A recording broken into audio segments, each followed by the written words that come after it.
بسم اللہ الرحمن الرحیم والصلاة والسلام علی رسول الامین۔ ہمارے آج کے مطالعہ حدیث کا عنوان ہے تین نازک گھڑیاں۔ حضرت عائشہ رضی اللہ تعالی عنہ کے بارے میں بیان کیا جاتا ہے کہ انہیں جہنم کی یاد آئی تو بے اختیار رو پڑیں۔ نبی صلی اللہ علیہ وسلم نے ان سے پوچھا، کس چیز کی یاد تمہیں رلا رہی ہے؟ بولی، مجھے جہنم کی آگ یاد آئی، بے اختیار رونا آ گیا۔ یہ بتائیے کہ قیامت کے دن آپ صلی اللہ علیہ وسلم اپنی بیویوں کو یاد رکھیں گے؟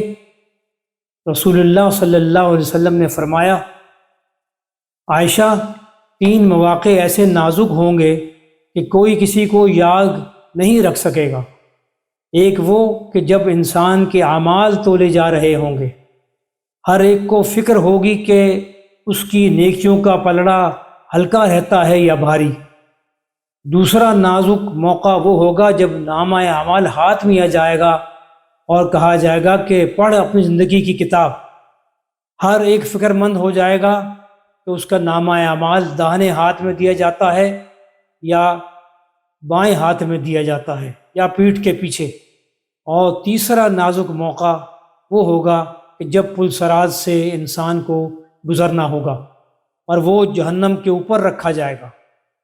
اس حدیث مبارکہ سے ہمیں جو سبق ملتا ہے اس کا خلاصہ یہ ہے کہ آدمی اس دنیا میں جو کچھ کر رہا ہے خدا کے ہاں وہ محفوظ ہو رہا ہے، اور ایک دن آدمی کا سارا کیا دھرا اس کے سامنے آ جائے گا۔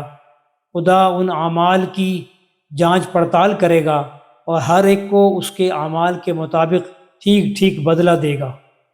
اعمال کی جانچ اور پڑتال اور تول کی کیفیت کیا ہوگی، اس کو نہ ہم سمجھ سکتے ہیں اور نہ اس کو جاننے کی کوشش کا کوئی فائدہ ہے۔